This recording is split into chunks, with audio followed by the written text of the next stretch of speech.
What made you instantly end a friendship? She started using me as an alibi when cheating on her husband. Didn't even ask me first. Not that I would have agreed to it. It was so audacious. And her husband was a super nice guy that I really enjoyed hanging out with. And she ruined that friendship too by using me as her alibi. A girl I was friends with threatened to call the company I work for and make up something I didn't do to get me fired because I refused to take a day off to spend time with her after a breakup. Although I offered to come over after work multiple days, I took a screenshot of her threat and told her I'd go straight to the police if she actually did that. He was a junkie. His family had cut him off and cut him out. I'd driven him to rehab twice. The last time he got out of rehab he had nowhere to go, so I said he could move in with me until he could find somewhere to live. Things were going well for him. Out of the blue I got called away for work. I was gone for a week. When I got back, everything in my apartment was gone, except for my guitar, which was my great grandfather's and grandfather's before it was mine. At least he left me that. I never heard from again. He's dead now. I had a job where there was a good social aspect and we regularly went out for drinks together. A new guy started and turned up at some of these get-togethers unannounced, which wasn't a massive problem, but I didn't notice that over time fewer people were coming out until he was just turning up at my house almost every evening to drink and smoke weed. After a year or so I had to have surgery to have half a lung removed. A week after discharge he was texting telling me I should be getting out there again and trying to get me to go to the pub. I was literally on morphine and recovering from major surgery. A week after that the texts and calls became threatening, accusatory, and eventually revealed that he had been telling people that I was faking the whole thing for attention. The last message I received from him was, "Stop telling lies about me. I'm asking you politely once. Next time you best watch your back." I'd not left the house or interacted with anyone who knew him as I'd barely left my bed. Dude was literally making threats based on his own delusions. I'd already tried to reduce contact as he'd get drunk and start talking about how he kicked in his neighbor's door because they were walking around in the flat upstairs in the middle of the night and other such stories of an extremely antisocial personality. My brother came to pay me a visit after spending the entire day with my girlfriend. It was time to see my brother, as we hadn't seen each other in quite some time. We made some snacks and are set to begin playing Lotta, which we both enjoy. She dialed my number and had a lengthy phone conversation with me. I mentioned that my brother is waiting for me, and she responded that I'm not allowed to spend my time with anyone else since it belongs to her. It was the last time the two of us spoke.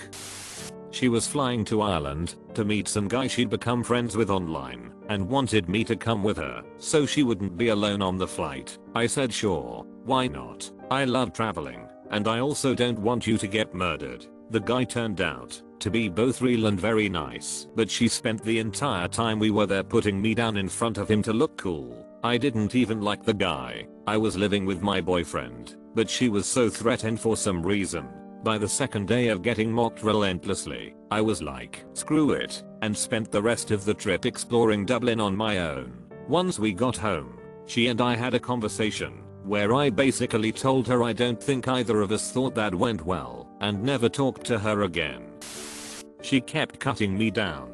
Now, I was a very overweight person, and I knew it, but she kept letting me know it. Like, she said she loved to go with me to the mall because if I was there, then no guys would bother us. I was too naive and lonely to see how terrible she was. Well, over the span of a few years, I lost 100 lbs. She did not like this and was even meaner to me. I met a guy and she tried to steal him from me. It didn't work. We are no longer friends. Here's the thing. She was only about 20 pounds smaller than me when I was fat. She didn't see herself that way, though.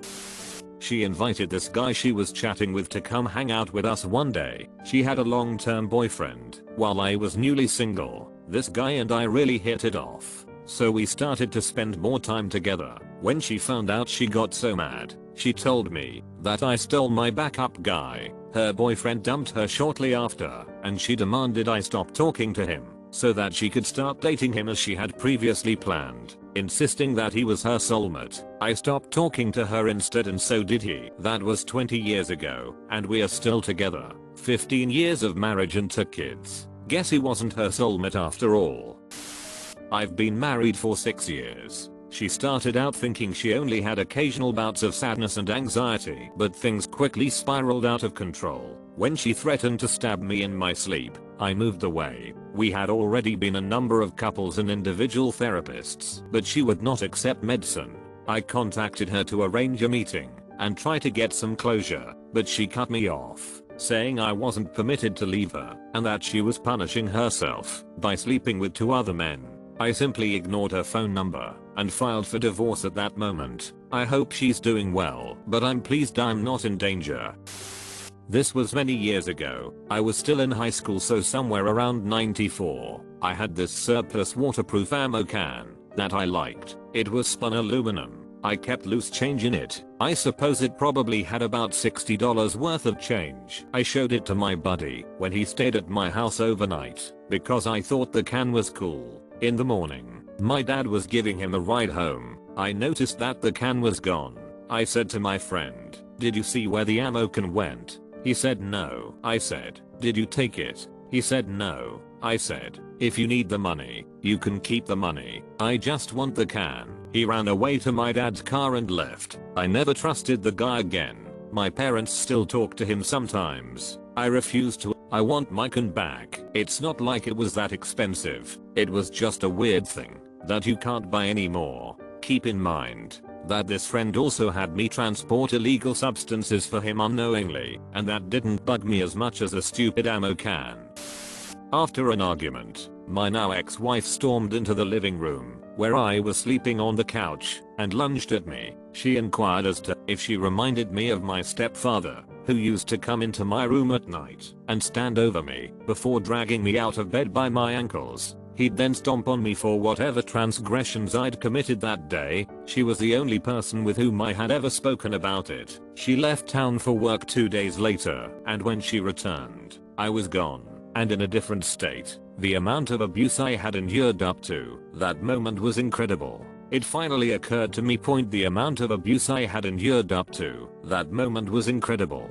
It occurred to me at that point that if he had returned to my life, I would not have allowed him to hurt me, so there was no reason for me to allow her to abuse me.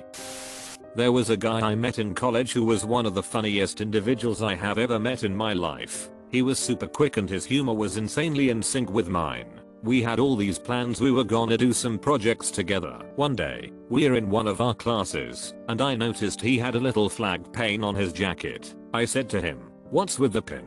Is it like a nautical thing?" To me, it looked like the flags that you would see on a Swatch watch. You know, the kind that they hang from the boat in yachting. So he replies, "Oh, that's the South African flag." I'm a little bit suspicious, so I ask him cautiously, "Oh, are you from South Africa?" And he says, "No, but I had really admire the country. They really know how to keep their *GGERS in their place." I reply with, "Oh man, we can't hang out anymore." He looked at me and asked incredulously, "What? Because I don't like black people you don't want to hang out anymore?" To which I replied, "Yes, that's pretty much it in a nutshell," and never spoke a single word to that dude ever again. A combination of things. Honestly, I'd get extremely anxious if I was told that he was hanging out with the rest of us because he wanted things to go exactly as he planned, and he'd be upset if it wasn't. He'd usually end up pinning the blame on me and then constantly joke throughout the entire time about how I effed things up, and I'd just have to go along with it. He'd constantly flake on everyone without saying a word, but if you had to cancel on him, he'd get extremely upset at you. One of my friends used the exact same excuse on him that he'd typically use on us after the fact, and he got mad. His family was pretty well off, while the rest of our families were working class families. He expected us to spend money as if we had the same amount of money his family did, and he'd get upset if you didn't. He felt like he had the right to monitor all of my social media accounts and to bring up comments made on said social media accounts as he wished. He'd bring up Reddit comments I made anonymously because I didn't feel comfortable talking about those topics IRL on sites where I'd have my actual name slash face attached to them. He'd wait for me to post anything and then make snarky, unfunny comments for the sole purpose of making me look bad. I ended up having to block him on everything and deleting that Reddit account. Whenever we'd play games together, if he was more skilled than I was, he'd make jokes about how bad I was and how I couldn't do anything right, which were really just thinly veiled insults. If I got upset, he'd tell me to calm down because he was only joking. Ended that friendship after 7 years, but it honestly ended 6 years later than it should. I was truly concerned about my safety. I went over and we got into a fight, so I basically slept on the floor. I went to the washroom to text one of my friends to come get me, since I thought she had passed out. My phone made a noise when I received a text from her asking, "Where are you?" When I awoke and opened the bathroom door, she was already standing there in the dark, waiting for me. She didn't say anything and simply gazed at me till I passed by. I returned to my original spot on the floor, crawled under the blanket, and feigned to sleep until she did. I peeked out from behind the blankets after about 30 minutes and she was virtually towering above me in total darkness, her eyes wide open the entire time. I was able to get out of there in such a short amount of time. Back in high school, my best friend, let's call her Olga, and I had a crush on the same guy. Let's call him Sam. Sam was a flirt and was playing both of us without us knowing. Eventually one day, he chose Olga to ask out and cut ties with me. As a good friend, I didn't make a big fuss about it, and although I was heartbroken, I respected their relationship. Olga was from an extremely Christian family, so she was not allowed to date in high school, which meant she had to keep her new relationship a secret. One day after school, I was home minding my business when Olga's mom shows up at my house. She was angry and was screaming at my mom saying I was a lesbian and had corrupted her daughter. I had no idea why she was freaking out as I had done nothing. Come to find out, my best friend was making out with Sam and he left her a huge hickey on her neck. She tried to hide it from her family, but they eventually found out and demanded to ask her where she got that. And this girl had the audacity, more like stupidity, to say that I had done that to her, that I bit her neck. Yeah, as if that makes it any better. Her mom of course thought this meant we were lesbians and came to my house to confront me and out me to my mom. I have never laughed so damn hard in my life when the mom told me the story, and my best friend left me no choice but to let her mom in on her secret relationship with this douche. After that I never talked to her again, and everyone in the school eventually found out, which left her with a horrible reputation. Funny thing is, because Sam didn't choose me, literally a week later I met the guy who is now my fiancé. We have been together 7 years and will be getting married fall of 2023.